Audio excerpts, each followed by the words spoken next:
You have the Spider-Man that morphs into Batman. Yes, that is true. Hey everyone, RobJ here, and today I'm going to talk about the time I picked up Shinobi 1 and Shinobi 3 at the Auto Geek Market. Mind you, this was all before the pandemic, so I got these games a while back, and I'll show you them. Shinobi 1 and Shinobi 3. They're all complete in box, and when I got them, Shinobi 1 was not complete in box, but Shinobi 3 was. I did buy the manual for Shinobi 1. You might think I'm crazy, but I'm not. I bought the manual just because I want to complete it. I hate things that are not complete. And right now, I just don't really care anymore. I'd rather just have the game so I can play it. Anyways, back to talking about Shinobi. I got Shinobi 1 at the Auto Geek Market for roughly around $20. It originally was $30 and I got to talk to the vendor down. I got to talk to the vendor down on the price. That sounds a lot better. And if I could speak English, that would be great too. The vendor was called Boys Meets Girl Vintage and Collectibles, I believe, and they had a lot of cool stuff. They had records, they had really cool pottery stuff, you know, like stuff that you'd see at your grandma's house. Some cool linen, toys, video games. They had like a small little Sega Genesis collection, an NES collection, Super Nintendo collection, and at the time, I was really into Sega Genesis, so I was just kind of looking through, being like, oh, that looks cool. Oh, I have Aladdin complete in box. I don't really need it. Oh, Sonic the Hedgehog 2, I've seen this like a billion times, but then I came across this, and I'm like, ooh, this looks pretty cool. And it's the original box. It's not that like the greatest hits.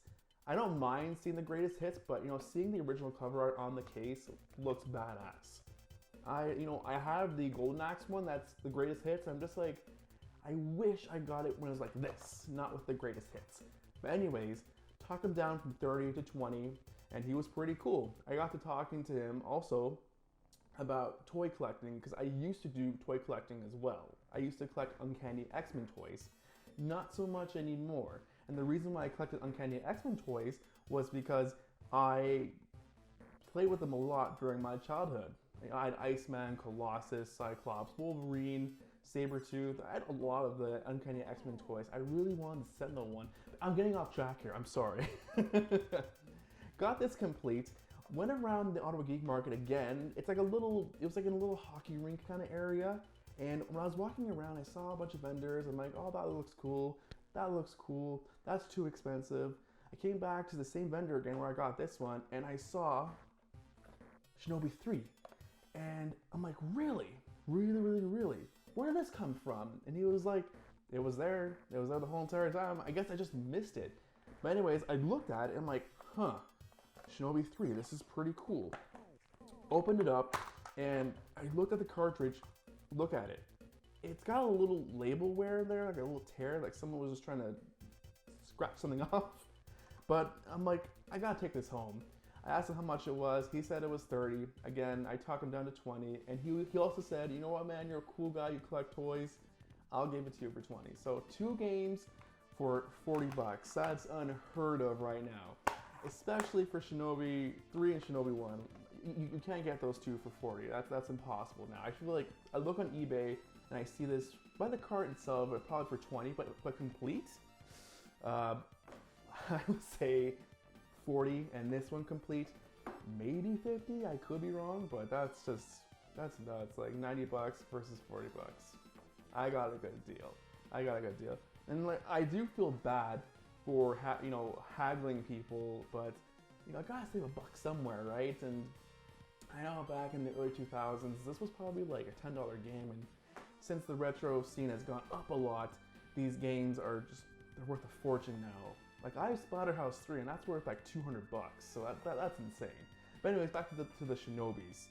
Got them both, very happy. They both work, and you know what's cool I was reading up about Shinobi 1 is that there's several versions of Shinobi 1.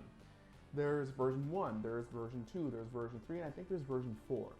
Guess what version I got? I didn't even know about it. I guarantee you the vendor didn't even know about it. I have version 1. So in version 1, you have the original bosses, how they were all laid out. You have the Spider-Man that morphs into Batman. Yes, that is true. You have the you have the Godzilla looking like boss, and you have the Terminator Arnold Schwarzenegger like boss, and you also have the Rambo enemy. I was like, really, that was copyrighted? But if you look at the enemies a little more, and you look at how they are, I can see why they had to keep changing the versions. So version 1 kept all the original ideas of the original bosses. So the Godzilla, I think his name's Brontosaurus, the Terminator boss, which is Master Attacker, and the Spider-Man that morphs into Batman is Metamorpher. Now, in version 2, they acknowledged the license for Spider-Man because I know Sega got the license for Spider-Man to create the Spider-Man versus the Kingpin. And when that happened, version 2 had the colors correct, so it was red and black versus red and blue. Nope, sorry, I mixed that up. They got the colors right, so it was red and blue. It was red and blue, not red and black. There we go. If I can only talk, that would be great. But yeah, that's what version 2 had.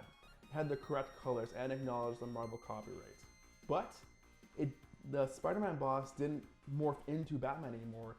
He went off screen and down came a bat-like creature. So that's kind of interesting how that came to be. But the Godzilla boss, he changed too, but I forget which version he changed into.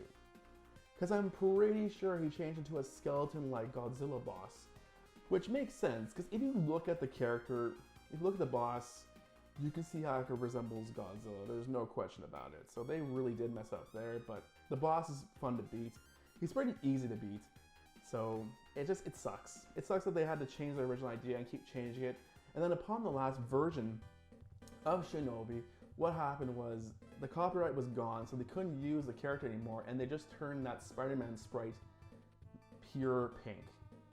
Yeah, it's just to get around it because you can't use the colors.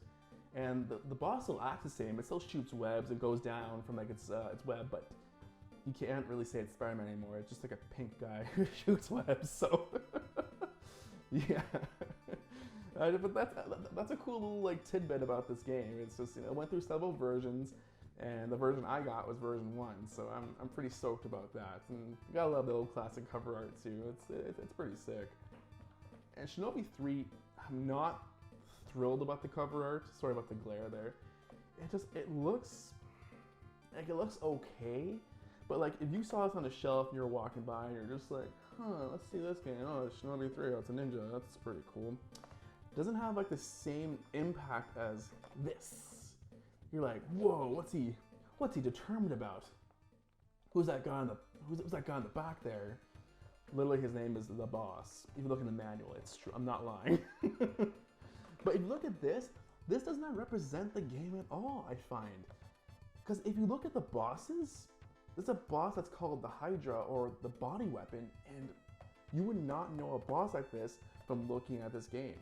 Maybe looking at the back of the box, you can see the body weapon is right there, and you would never have guessed it from looking at this cover art. And same with a lot of these mystical creatures in the game too. Like there's a boss called Karura, and it flies around and it hits you from like these falling rocks. So again, cover art could have been a lot better. I feel you would understand what you're getting yourself into with this, but not with this. Absolutely not. I don't know how you want to pronounce it. Shuriken, I say shuriken, shuriken throw. So now I'm going to talk about how much I enjoy it and how much I come back to these games. Shinobi 1, I definitely come back to a lot. It's playing it, there's a lot of classic features to it. The special moves are great, perfect for the game. The flow of the game is great. I find it's not too hard, not too difficult. There are some instances where there's cheap deaths, but games around this era, you gotta expect those cheap deaths. Like the second level where the logs are falling from the waterfall and you gotta jump on them, you're gonna die a lot. And don't let it discourage you, you can do it. It's just, it sucks. But I really enjoy this game. It's like off screen there. I really enjoy this game. I would definitely recommend picking it up. Shinobi 3 is where they improved it immensely. It's a lot faster pace. Your character has 2 additional strikes. Well, Shinobi 1 had here, let's go through the move list together, okay? Shinobi 1 had the Shuriken or Shuriken, I don't know how you want to pronounce it. Shuriken, I say shuriken, shuriken throw. had the kick and the shuriken strike. Shinobi 3 got the shurikens and the sword strike and the kick as well. Actually, they both have the kick. So let's combine these scatter thoughts together. They all have the same moves again, but Shinobi 3 gets a running dash strike, which is pretty cool. So they improved on the, I would say, pace of the game.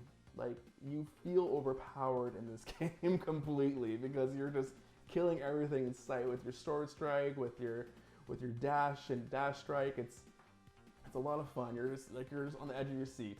And the bosses, I find, are really well balanced too. There wasn't one boss where I was like, oh, this sucks, I can't get through, it's a pain. To me, it was a lot of fun fighting through all the bosses.